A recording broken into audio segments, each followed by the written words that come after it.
எல்லாருக்கும் வணக்கங்க. நம்ம உருளைக்கிழங்கு கோதுமை வச்சு ஒரு சூப்பரான நேற்று செய்ய போகிறோம். அது எப்படி செய்யலான்னு பார்க்கலாங்க. அதுக்கு தேவையானது பார்த்துக்கலாங்க. உருளைக்கிழங்கு வேக வச்சு வச்சுருக்க ஒரு 3 கிழங்கு, பச்சை மிளகாய், பெரிய வெங்காயம், கோதுமை மாவு. வாங்க நம்ம கோதுமை மாவை நல்லா பிசைஞ்சிக்கலாம். 1 கப் கோதுமை மாவு நல்லா சளிச்சு எடுத்துக்கலாம்.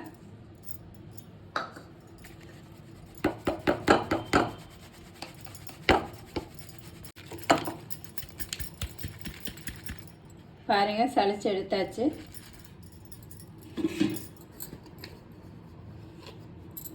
உப்பு தூள் 1/2 ஸ்பூன் அளவு போட்டுக்கலாங்க. கொஞ்சமாக கொத்தமல்லி தழை சேர்த்துக்கலாங்க.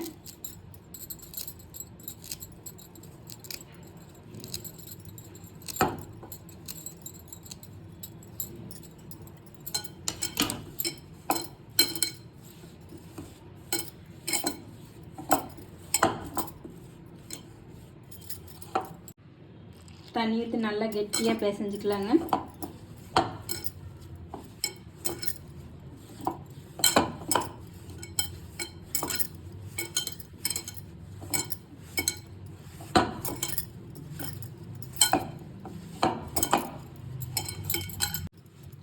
கொஞ்சம் கொஞ்சமாக தண்ணி ஊற்றி அப்படியே நல்லா கெட்டியாக பூரி மாவு மாதிரியே பிசைஞ்சிக்கலாங்க.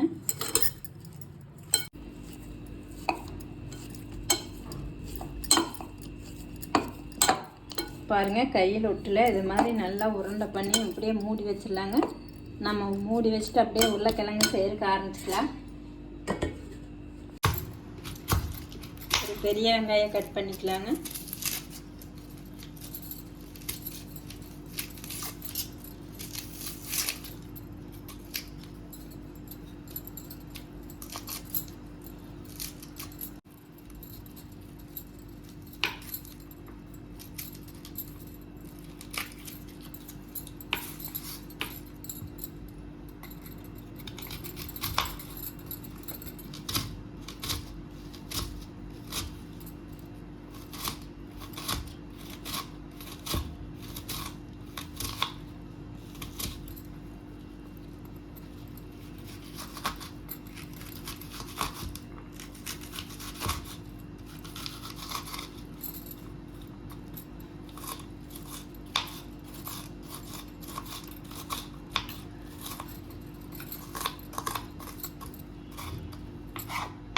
வெங்காயம் கட் பண்ணியாச்சுங்க. பச்சை மிளகாய் ஒரு 2 பச்சை மிளகாய் கட் பண்ணிக்கலாம்.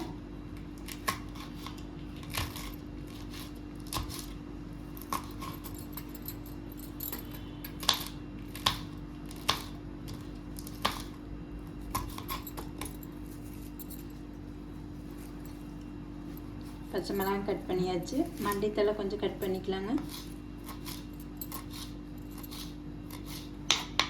எல்லாம் கட் பண்ணியாச்சுங்க. வாங்க நம்ம அடுப்பு வேலை செய்யலாம். ஒரு கடாயை வச்சுக்கலாங்க. அதில் ஒரு 3 ஸ்பூன் அளவு எண்ணெய் ஊற்றிக்கலாங்க. கடுகு போட்டுக்கலாங்க.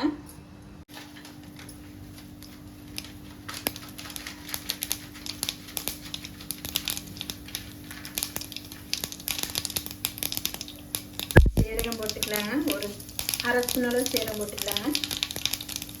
வெங்காயம் பச்சை மிளகாய் ஒன்றா கட் பண்ணி வச்சுக்கோங்க. அதை போட்டுக்கலாங்க.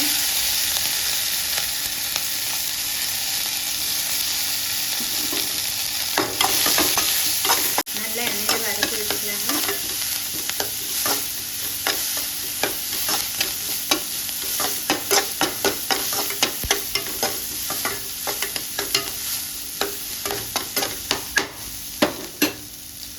வெங்காயம் எல்லாம் நல்லா வதங்கினதுக்கப்புறம் உருளைக்கிழங்கு நல்லா மசிச்சு போட்டுக்கலாங்க.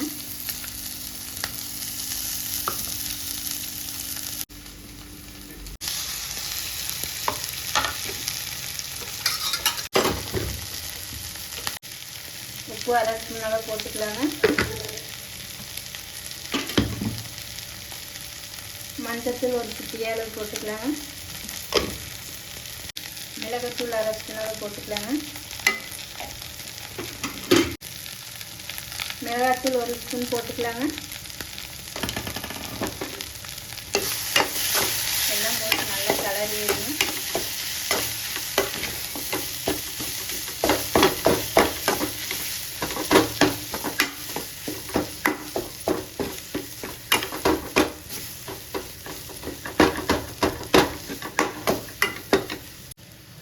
சோயா சாஸ் சின்ன ஸ்பூன் அளவு ஊற்றிக்கலாங்க. அந்த டேஸ்ட்டுக்காக எல்லாம் போட்டு நல்லா கலரிங்க.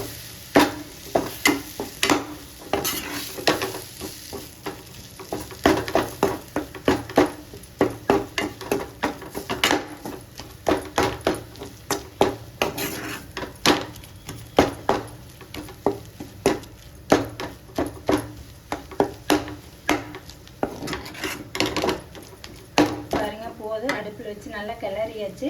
கொஞ்சம் சூடார வச்சிடலாம். அடுப்பு ஆஃப் பண்ணிடலாம்.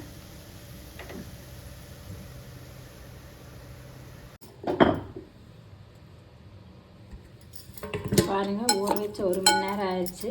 நம்ம எடுத்து பூரி மாதிரி போட்டு சின்ன உருண்டையாக ஒன்று எடுத்துக்கலாங்க. கொஞ்சமாக மாவு போட்டுக்கலாங்க ஒரு பலகை மேலே.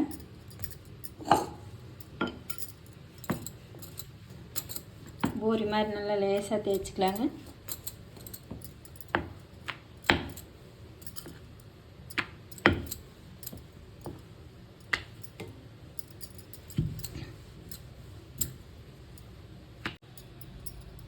இது மாதிரி லேசாக தேய்ச்சாச்சுங்க. தேய்ச்சதுக்கப்புறம் ஒரு மூடி எடுத்து அப்படியே அழகாக ரவுண்டாக கட் பண்ணலாங்க.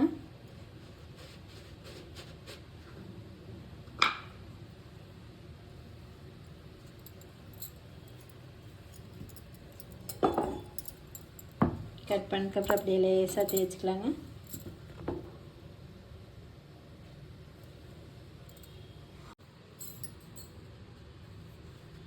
பாருங்கள், லேசாக தேய்ச்சாச்சு. இது மேலே நாம்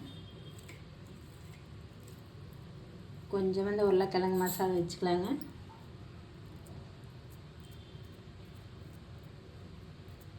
இது மாதிரி ரவுண்டு போட்டுக்கலாம். சென்டரில் உளுந்த வடை மாதிரி அப்படியே சென்டரில் குழி போட்டுக்கலாங்க.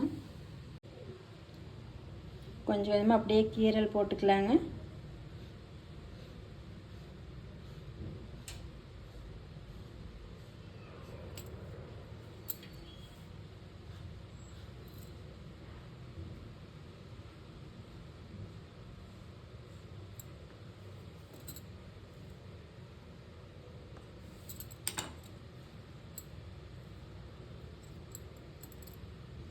கீரல் போட்டதை அப்படியே எடுத்து மடித்து விடுங்க.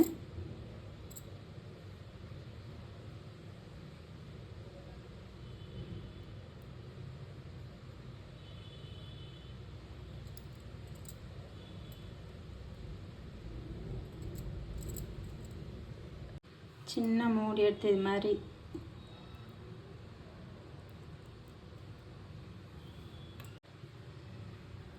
அப்படியே எண்ணெய் காஞ்சிட்டு இருக்குது. எண்ணெயில் போட்டு எடுத்துக்கலாங்க.